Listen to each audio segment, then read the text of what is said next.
আমরা 2026-এর vote boycott করলাম, দেখবেন সব বেটা তখন এসে আপনাদের কাছে হাঁটু গেড়ে বসবে। মাসি বলে পায়ে পড়ে যায়, ভোটের সময় পড়ে না? আমাদের ভোটটাই মেন জিনিস, আর আমাদের বাড়িটাই মেন জিনিস, আর আমাদের কিছু নয়। কিন্তু আমাদের বাড়ি যদি সুরক্ষিত থাকে তাহলে আমরা ভোট দেবো। তো বাড়ি সুরক্ষিত রাখার জন্য বিধানসভায় আলোচনা করো, বিধানসভায় আলোচনা করো, আলোচনায় নিয়ে আসতে বলেন, তখন তো আপনাদের ছোট ভাই বিধানসভায় আছে, ওদের যোগ্য জবাব ওদেরকে দিয়ে দেবো। কলকাতায় কিছু হলে সারা রাজ্যের স্কুল বন্ধ হয়ে যাবে, আর গ্রামে কিছু হলে কদিন আগে দেখলেন তো উত্তরবঙ্গে কিভাবে 5 লাখ করে আর একটা ওদের সমস্যা মিটে গেল ওতে, কিন্তু সমস্যা কি মিটবে? কত মানুষ মারা গেল, কোনো উচ্চবাচ্য আছে? কোনো আলোচনা নাই। তাই আপনাদের বলবো, আপনাদের সমস্যা আপনাদের কি সমাধান করতে হবে, কোন দাদা দিদি এসে সমাধান করবে না, এটা আপনাকে বলে যাচ্ছে। সবাই আসবে যে তার ভোট ব্যাংক মজবুত করবে আর কেটে পড়বে। যে আমরা 2026-এর ভোট বয়কট করলাম, দেখবেন সব বেটা তখন এসে আপনাদের কাছে হাঁটু গেড়ে বসবে। আর একটা কথা বলবো, আমি ব্যক্তিগত কারো বিরুদ্ধে বলতে পছন্দ করি না। এই একজন এসে বললেন যে মমতা ব্যানার্জি বিভিন্ন জায়গায় ছুটে যাচ্ছে, তারানগরে আসেনি কেন? তাকে নাকি কেউ একজন উত্তর দিয়েছে যে আমি এসে গেছি, হয়ে যাবে, তাই না? আমি এতটুকু তার মুখ থেকে শুনতে চাই যে তারানগরের মানুষের সাথে যেটা হচ্ছে অন্যায় হচ্ছে, দ্রুত এই কংক্রিটের বাঁধ নির্মাণ সরকারকে করতে হবে। এতটুকু কথা বলার সাহস আছে?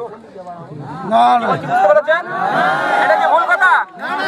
উনি শুধু এতটুকুই বলুক, এতটুকু বলুক যে 2026 সালের নির্বাচনের আগে তারানগরের গঙ্গায় পদ্মা ভাঙন রোধের জন্য কংক্রিটের বাঁধের নির্মাণের কাজ করতে হবে, বাজেট বরাদ্দ করতে হবে, অর্থ বরাদ্দ করতে হবে, কাজ শুরু করতে হবে সরকারকে। এতটুকু বলার সাহস নেই, বললে যা হাফ মন্ত্রী আছে সেটাও কেড়ে নেবে।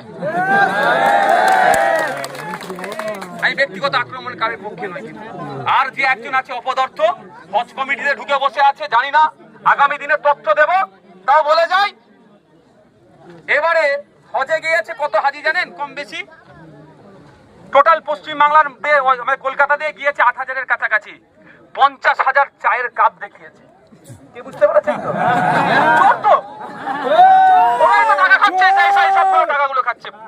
হাজি গিয়েছে 8,000-এর মতো, আর 50,000 কাপ দেখিয়েছে, মানে বুঝতে পারছেন? মাছ তুলবে বলে ও বেটারা, ওই তো এবার দায়িত্বে আছে, ওনার দপ্তর, মানে আমি উনাকে এখন বলবো। তো যারা হাজিদের চায়ের টাকা মেরে খায়, তারানগরের মানুষের পুনর্বাসনের টাকা মেরে খাবে না, বিশ্বাস হয় আমার? যারা কবরস্থানে শ্মশানের টাকা মেরে খেয়ে নেয়, তারা খাবে না? অপদার্থ কেন পার্লামেন্টে গিয়ে তারানগরের মানুষের কথা বলেনি? এটা তো আন্তর্জাতিক নদী, এটা তো কেন্দ্র সরকারের দায়ী আছে। তাহলে পার্লামেন্টে দাঁড়িয়ে মোদীকে প্রশ্ন করতে পারে না, অমিত শাহকে বলতে পারে না, যে সেন্ট্রালে যিনি মিনিস্টার আছেন তাকে বলার সাহস নেই? শুধু এখানে এসে বড় বড় কথা বলে। উনাকে আপনারা এমপি করে দিল্লিতে পাঠিয়েছেন, কেসের জন্য পাঠিয়েছেন।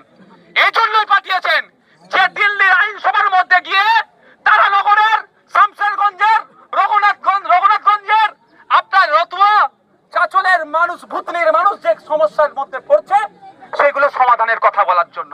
একবারের জন্য অপদার্থটা বলেছে? আমি অপদার্থ বলে যাচ্ছি, আমি বলে যাচ্ছি, আমি বলবেন যে কথা বলে গিয়েছে।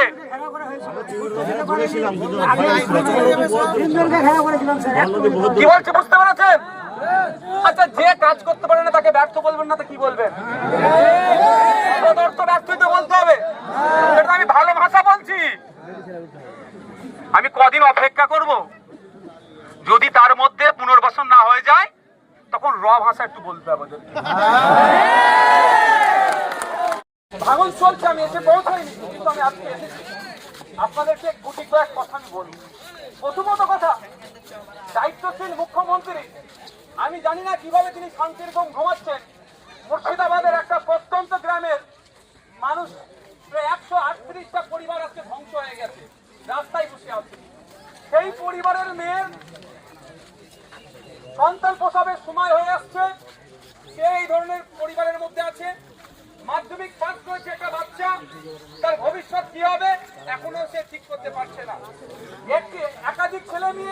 এবারে মাধ্যমিক পরীক্ষা দেবে, 2 মাস ধরে তাদের পড়ার মতো অ্যারেঞ্জমেন্ট ঠিকঠাক করে উঠতে পারছে না। তাহলে এই সরকারের এই 180টা পরিবার আজকে রাস্তায় বসে আছে। আমি কথা বলেছি আপনাদের অনেক পরিবারের মানুষের সাথে, তারা বললেন একটাই কথা, কি খাবার দিচ্ছে না দিচ্ছে তার থেকে বড় কথা পুনর্বাসনের ব্যবস্থা যাতে করে। আমি আপনাদের নাসিম ভাইয়ের সাথে কথা বললাম, উনি বললেন আমরা জমা করেছি, একটা কমিটি গঠন হয়েছে। কমিটিটা কি করছে, আজ থেকে আমি স্পেশাল নজর রাখবো আপনাদের দিকে, এটা মাথায় রাখি।